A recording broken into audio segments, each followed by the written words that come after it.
Hello, welcome back. My name is Jay Oza. I teach, mentor, and coach people on public speaking so that they can give winning high stakes speeches, whether it's for job interviews, business or sales meetings, or even at conferences in front of a lot of people. I want to give you a job interview tip, and I'm going to do something different from the previous videos. I'm going to take an advice that has been given by somebody quite famous and then give you my take on it. So you get two perspectives and you can decide which one do you agree with. Because typically when you get this advice, you only get their advice. You don't get the opposite advice. You have to look at the comments and see, and after a while it kind of gets boring. So the link I'm going to provide you is this advice that was given by Suzy Welch. And Suzy Welch is quite famous. She's the wife of Jack Welch, the former CEO of General Electric, and kind of a business guru. And Suzy Welch has written quite a few books, and she was an editor at Harvard Business Review, so she's got tremendous credentials. Okay, so the question that she gives an advice to is the end of interview, when the interviewer asks, "Do you have any questions?" What kind of questions should you ask?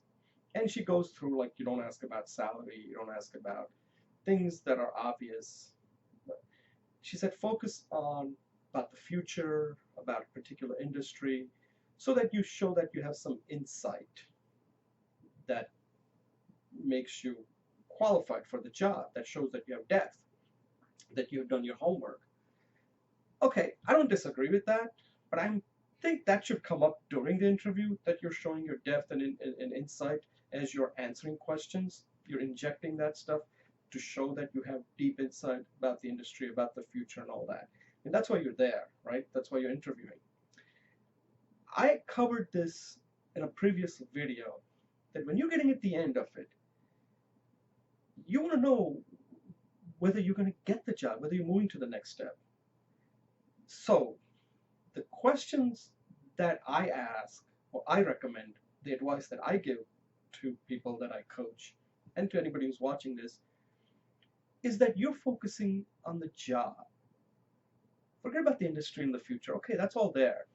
That's not going to move the needle one way or the other. You already gone through almost, let's say, 35, 40 minutes, 45 minutes, in fact, an hour. At this point, industry in the future isn't going to move the needle one way or the other. What you need to know is, where do you stand? How do you correct it?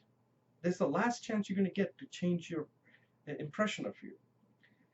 And the question I always recommend that candidates ask them, hey, what are the three things that concern you about me being a good fit for this job?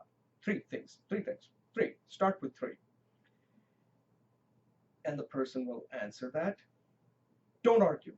Accept it. Say, yes, those are good points, and I agree with that. Then ask them, what is the one thing that makes you a good fit for the job? Now, you can pursue that. Because the reason for this is, if a person has already made an opinion about you, you're not going to change it, and you shouldn't try to change it. That's not your job.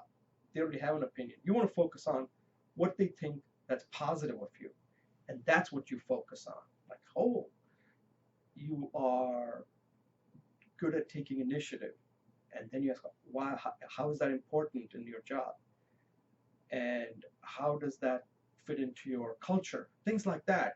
Because when somebody thinks highly of you, then that's what you want to focus on. Don't try to defend against, like, you don't have a lot of experience. Don't go there. Say, yes, I agree with you. I don't have a lot of experience. You don't have specific skills that we're looking for in this area. Agree with that. You have not worked for a large company. Agree with that. Okay, not going to argue with that. You got it. That's your opinion. You got it. You're entitled to that. But what is it one thing that you do like about me, right? And then you just hammer that. Just focus on that. That makes a difference. Now, one thing I want to advise you, you could have an interviewer who's pretty clever, may say, well, what do you think? So he bounces it right back to you. So what are the three things that makes you not a good fit? Means you got to know ahead of time what are the three things that are likely to come up. If they came up in the interview, you mention that. from gathering interview, these are three things I believe that you might be looking at. One is that I may not have a specific experience in this field.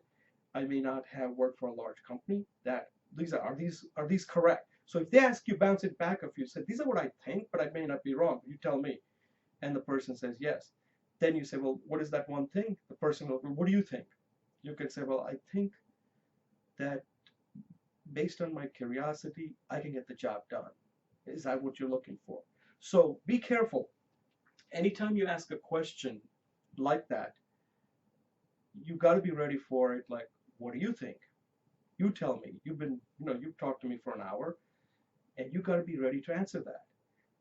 But one thing I don't agree with is all these things that Suzy Welch talks about in this link. If you watch it, I'm not sure that makes a difference at the end. At the end, the ending is very important. You might have screwed up a question here and there. The beginning is important, the transitions are important, and the ending is the most important. How you end the interview is going to make a difference. Asking some question about showing some industry depth and all that might be good, but I don't think the person, if he's already made up his mind, is going to change it.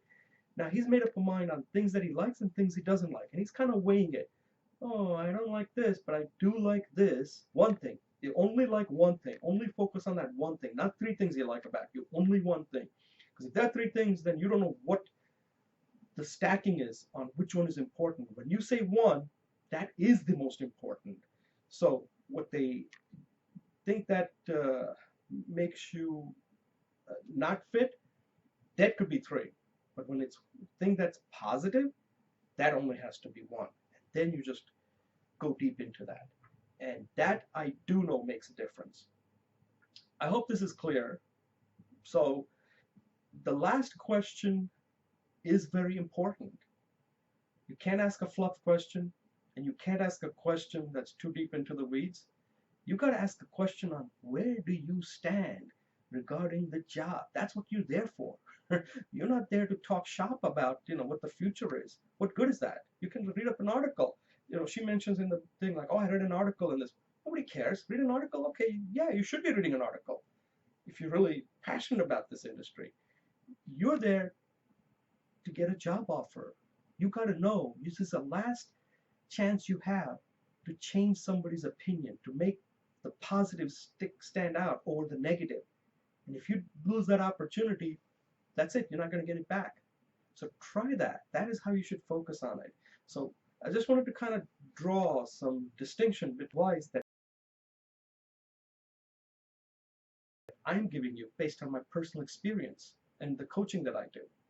You be the judge. You get to decide which one are you going to use next time at an interview. Suzy Welch's approach or my approach.